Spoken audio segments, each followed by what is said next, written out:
the screen, Quranic stories unfold. On the screen, Quranic stories unfold. Wisdom and lessons in each tale told. Wisdom and lessons in each tale told. Alhamdulillahi Rabbil Alameen, wa salatu wa salamu ala Sayyidil Anbiya'i wal Mursaleen, amma ba'd, fa'udhu billahi minash shaitanir rajeem, bismillahir rahmanir rahim, as-salatu wa salamu alayka ya Rasulullah, wa ala alika wa ashabika ya Habiballah, as-salatu wa salamu alayka ya Nabiyallah, wa ala alika wa ashabika ya Nurullah. Welcome back to our series Quranic Stories. Alhamdulillah, we're near the end of Ramadan, just a week away nearly. Allah subhanahu wa ta'ala accept all our worship, forgive all our sins. We're going to study and talk about a certain prophet today. We've spoke about him various times before, but a particular incident that took place regarding him was the fire of Namrood, related to Hazrat Ibrahim alayhi salam. Ibrahim alayhi salam, from the Ulul Azam, the most noblest of all people, the most honorable of all people. Yani there are 5 Ulul Azam and he is from amongst them. 5 Ulul Azam, yani out of the Anbiya alayhi salam, there are 5 who are the top, and one of them is Ibrahim alayhi salam. Now Ibrahim alayhi salam, he had an amazing story. He was born in a city called Babil in Iraq. In English now, present day, is called Babylon. Namrood at that time is a very interesting story. Namrood, who was the king of Babylon at that time, he had a dream, and what he sees in his dream is that whilst all the stars and the moon was in the sky, in the night sky, a star rises and the light is so bright that it dominates the light of all those in the night sky, and therefore taking over the horizon. So this is the dream he has, which he woke up terrified, and he called many dream interpreters and asked them what is the interpretation of this dream. Various of them couldn't describe what this dream meant, couldn't interpret this dream. Certain one, he eventually interpreted the dream and said that there will be a child born who will grow up and take down your empire. His empire was not a basic empire. He had a mighty empire, and then there was going to be this one individual that's going to take down his entire empire. So upon that he became alarmed, and what he began to do was socially control the public. He would socially control. How would he have social control? He began to kill all the boys and let live all the women. Kill all the boys, yes, so no boy can grow up and try to take down my empire. So Ibrahim alayhi salam, he was that bright star. Ibrahim alayhi salam's father, he had a certain cave in Babylon, a certain cave where he would go in seclusion and he would worship Allah subhanahu wa ta'ala. He had a certain cave where he would go and worship Allah subhanahu wa ta'ala, and this was a secret cave. No one else would go there except Ibrahim alayhi salam's father, and he would worship there. At that time Ibrahim alayhi salam was not born. And one day Ibrahim alayhi salam's father, he says to the mother of Ibrahim alayhi salam that you come with me, and he goes and shows her the cave. He says that this cave is a secret, and if a time ever comes, right, in the future where you need safety, then come and seek safety in this place. No one else knows about this cave. Subhanallah. And he basically showed her this cave and the location and kept it discreet. And after some time, the mother of Ibrahim alayhi salam, so she was carrying Ibrahim alayhi salam, and it was early days.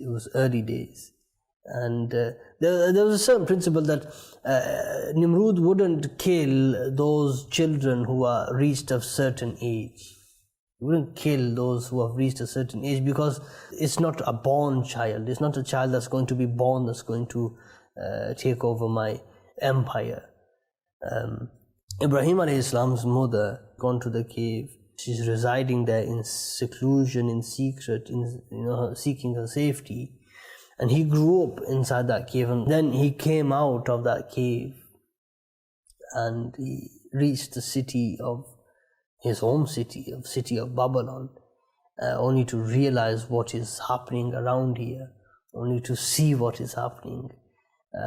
And he realized he knew the empire of Nimrud. He knew his uncle Azar. He had an uncle called Azar, and his trade was he would make idols. There's certain trades, for example, if a person trades cars, for example, that's a good trade. And then there's a haram trade if a person trades alcohol. Trade in which you're trading kufr and shirk, that's the evilest of trades. And his uncle Azar was involved in that. This was the situation, right, that he has come out into. And Nimrud, he was oppressing the people, right? He was killing children, he was taking slave labor off them, oppressing them, having different classed citizens. Everything was all over the place, right? It was a specific time when a prophet needed to be sent. That's how bad it was, right? And Ibrahim alayhi salam was sent to that nation in Babylon, subhanallah. That was in Iraq. Now, more specifically, there's this one specific story that's very interesting and quite significant in the life of Ibrahim alayhi salam. This was his earlier life. The people of Babylon, they would have a certain festival every year. And this festival, what the people would do, they would go to the temple and they'd have other idols around this huge idol, and it'd have all these other idols around it. Public would do on this day of festival, they would go towards the temple, they would put out food in sacrifice. They would sacrifice food on the names of the idols, right? And they would put the food down, and then they would let the food marinate. According to their mentality, they would let the food marinate in the presence of the idols, and that would give barakah to the foods according to their sense, according to their understanding, according to their belief and religion. And then they would go to the jungle, the forest, the woods, and they would party, they would drink alcohol, they would sing, they would dance, they would do all sorts of different sins. They invited Ibrahim alayhi salam once. And they said, Ibrahim, come with us. So when they asked him, they said, come with us, join us this year. And what Ibrahim alayhi salam does, he looks towards the skies. Quran verse mentions, فَنَظَرَ نَظْرَةً فِي النُّجُومِ فَقَالَ إِنِّي سَقِيمٌ. He then cast a glance at the stars. He then said, I'm going to get ill. He refused in this manner by saying, he gave an excuse in one sense. Scholars have mentioned various other things about this. So they left and he left, and then once they all left and they were, well into their festival, well into their party mode, dancing and singing and drinking, Ibrahim alayhi salam went to the temple. He went to the temple and he looked at the idols. It's mentioned in the Quran, فراغ إلى آلهتهم فقال ألا تأكلون ما لكم لا تنطقون فراغ عليهم ضربا باليمين.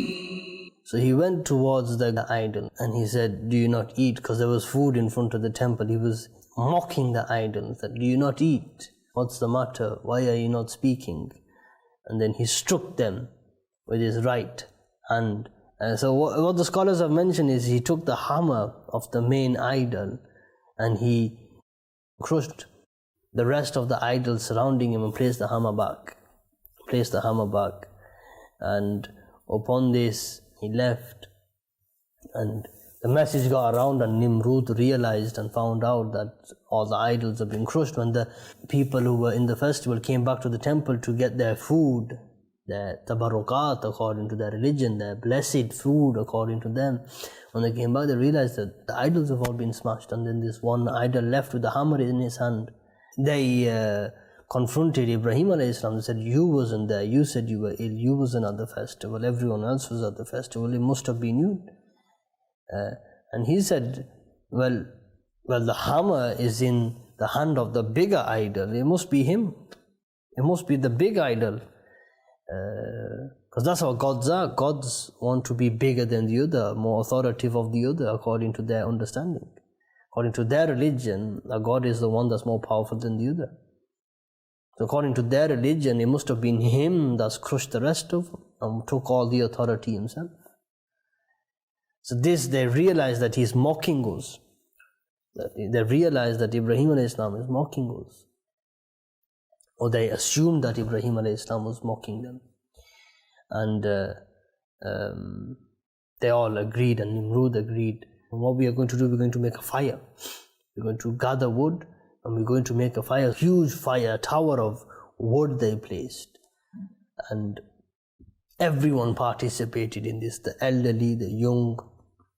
They all thought this is an act of nobility, because this individual has destroyed our gods. A bird was to fly over the fire, it would bake midair, it would bake in its journey. And likewise, it became so hot that it became impossible to go near the fire. So then they realized that how are we supposed to throw Ibrahim alayhi salam into this fire? They became curious, and they wanted to know, how can we get Ibrahim alayhi salam into the fire? They tried different ways, it didn't work. And Ibrahim alayhi salam was very, very patient. He had a sense of ease on his personality, on his character. He wasn't too fussed about what they are doing. Neither did he try to escape. To some extent, he accepted what was going to happen. Or in other words, and I'll come to this at the end, he was carrying the nur of Muhammadur Rasulullah sallallahu alaihi wasallam himself. It wasn't even the point that Allah subhanahu wa ta'ala saves Ibrahim alayhi salam. It was the fact that Allah subhanahu wa ta'ala saved the nur of Prophet Muhammad sallallahu alaihi wasallam at the time where Sheeth alayhi salam was given the nur, right? And then Allah subhanahu wa ta'ala saved the nur again on Noah's Ark, the Safina to Nuh alayhi salam. And so if you look in history, right, whoever had the nur of Muhammad sallallahu alayhi wasallam, whoever was associated with it, extreme things happened to them, but they were protected by Allah subhanahu wa ta'ala. And now it's Ibrahim alayhi salam's turn. So he had this ease. So they designed the catapult. They placed him onto the catapult, and they tied him up. The fire is blazing. Everyone's watching. And this was outside the palace of Nimrud. They're about to release the catapult. Now Jibreel alayhi salam comes and says to Ibrahim alayhi salam, Ya Ibrahim, is there any hajat that you might have? Ibrahim alayhi salam, he says, Allah is enough for me, and He knows my affairs. He is the best of ones who deals with the affairs. So Ibrahim alayhi salam, he sent Jibreel alayhi salam away. He said, it's okay, Allah subhanahu wa ta'ala will deal with it. There's a fire in front of him, he's on a catapult, he has no other options. The catapult was set off, right, and it launched Ibrahim alayhi salam inside the fire, and Allah subhanahu wa ta'ala immediately commanded the fire, Ya naru kuni bardan wa salaman ala Ibrahim, that, O fire, become cool and safe upon Ibrahim. Subhanallah. When he landed in the fire, he actually landed in a garden. And at that point, Ibrahim alayhi salam was told that you must leave. The story of Nimrud actually there continues. When Allah subhanahu wa ta'ala's command came upon him, Allah subhanahu wa ta'ala sent a small insect into his brain that would, through his nose or through his ear, that went into his brain and began to bite his brain. Allah subhanahu wa ta'ala gave him slow punishment on earth. And what people would do now is, rather than coming in with their shoes on, they would leave their hats on and they would welcome Nimrud by hitting him on his face with their shoe, so that Nimrud would receive some sort of relief from the pain that he would get by these insects eating away at his skull, eating away at his brain. Subhanallah. Subhanallah. This was the outcome of Nimrud. Allah subhanahu wa ta'ala allows us to understand the stories of prophets, the stories of Quran. Ameen bijahi nabil ameen. Sallu ala al-habib sallallahu ala Muhammad sallallahu alayhi wa sallam. On the screen, Quranic stories unfold. On the screen, Quranic stories unfold. Wisdom and lessons in each tale told. Wisdom and lessons